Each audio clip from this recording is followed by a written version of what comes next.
नमस्कार दोस्तों, क्या हाल चाल है आपके। मुख्तार अंसारी जो काफी समय से बांदा जेल में बंद था, उसका कल कार्डियक अरेस्ट आने से निधन हो गया। जेल में थोड़ी उनकी तबीयत बिगड़ी, फिर उनको अस्पताल ले गए और इलाज के दौरान उसने दम तोड़ दिया। चलिए जानते हैं कि मुख्तार अंसारी कौन था। मुख्तार अंसारी का जन्म गाजीपुर जिले के मोहम्मदाबाद में हुआ था। इनके पिता का नाम था सुभानुल्लाह अंसारी और माँ का नाम था बेगम राबिया। मुख्तार अंसारी के दादा, जिनका नाम था मुख्तार अहमद अंसारी, ये फ्रीडम फाइटर थे। मुख्तार अंसारी के नाना ब्रिगेडियर थे और 1947 की लड़ाई में शहादत के लिए महावीर चक्र से नवाजा गया था। मुख्तार के पिता सुभानुल्लाह पॉलिटिक्स में थे और गाजीपुर में इनकी काफी साफ सुथरी छवि थी और भारत के उपराष्ट्रपति हामिद अंसारी रिश्ते में मुख्तार अंसारी के चाचा लगते थे। 1996 में मुख्तार अंसारी ने पहली बार बसपा की तरफ से चुनाव लड़ा था और ये जीत भी गए थे।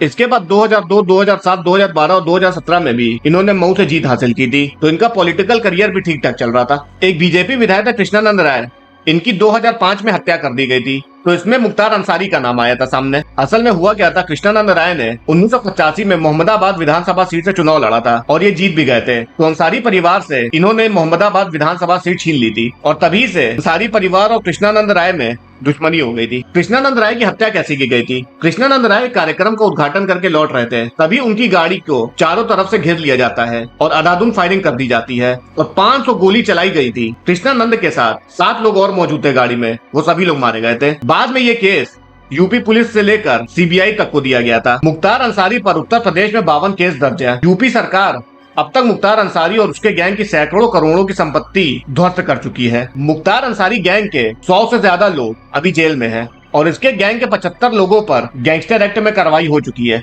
मुख्तार अंसारी का जो बेटा है अब्बास अंसारी, ये शॉर्ट गन शूटिंग का इंटरनेशनल खिलाड़ी है। अब्बास अंसारी नेशनल चैंपियन भी रह चुका है, दुनिया भर में इसने कई पदक जीते हैं, लेकिन इसको भी मनी लॉन्ड्रिंग केस में गिरफ्तार किया गया था। मुख्तार अंसारी के जो पिता थे सुभानुल्लाह अंसारी, इन्होंने 1971 में नगर पालिका चुनाव जीता था। मुख्तार अंसारी के जो दादा थे ये फ्रीडम फाइटर थे और 1926 में इंडियन नेशनल कांग्रेस के अध्यक्ष चुने गए थे और गांधी जी के काफी करीबी माने जाते थे। मुख्तार अंसारी का परिवार गाजीपुर का एक बहुत ही प्रतिष्ठित परिवार माना जाता है, जिसमें इनके नाना ब्रिगेडियर थे, इसके दादा फ्रीडम फाइटर थे और इसके पिता जो थे वो भी पॉलिटिक्स का एक बड़ा चेहरा थे। मुख्तार अंसारी एक बहुत ही प्रतिष्ठित परिवार से आते हैं, लेकिन इसके बावजूद मुख्तार अंसारी की छवि बहुत अच्छी नहीं थी। मुख्तार अंसारी का पूर्वांचल में बहुत दबदबा था। मुख्तार अंसारी की हाइट थी 6.5 फीट और हमेशा ये मूंछों पे तौ दिया करता था। ये बीजेपी को छोड़कर यूपी की हर बड़ी पार्टी में शामिल रहा और 24 साल तक लगातार विधानसभा तक पहुंचता रहा। मुख्तार अंसारी का ठेकेदारी, खनन, स्क्रैप, शराब, रेलवे ठेकेदारी, इन सब पर इसका कब्जा था, लेकिन कई लोग इसे रॉबिन हुड भी मानते हैं। मऊ के लोग बताते हैं सिर्फ दबंग ही नहीं बल्कि बतौर विधायक मुख्तार अंसारी ने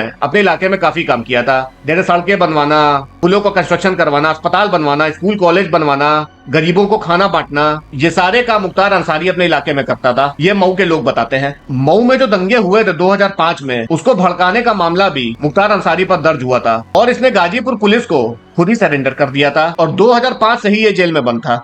मुख्तार अंसारी को पिछले साल यानी अप्रैल 2023 में बीजेपी विधायक कृष्णानंद राय हत्याकांड में भी दोषी ठहराया था और 10 साल की सजा सुनाई थी और इसी साल यानी 13 मार्च 2024 को इसको फेक आर्म लाइसेंस केस में कोर्ट ने आजीवन कारावास की सजा सुनाई थी, लेकिन कल 28 मार्च को इसका निधन हो गया। ये काफी समय से बांदा जेल में बंद था, तो कल रात को इसकी तबीयत बिगड़ने लगी, तो इसको रानी दुर्गावती मेडिकल कॉलेज लाया गया, जहाँ पे उसकी हालत बहुत गंभीर बताई जा रही थी और इसके इलाज के लिए 9 डॉक्टरों की टीम लगाई गई थी। इसका इलाज चल ही रहा था, लेकिन बीच में ही इसने दम तोड़ दिया और कल यानी 28 मार्च को इसका कार्डियक अरेस्ट आने की वजह से निधन हो गया और कल रात को ही इसके परिवार को सूचना दे दी गई थी और कल रात को ही इसका परिवार रवाना हो गया था। तो दोस्तों, यही पूरी वीडियो थी। अगर आपको वीडियो पसंद आई हो तो वीडियो को लाइक करिए और चैनल को भी सब्सक्राइब करिए। धन्यवाद।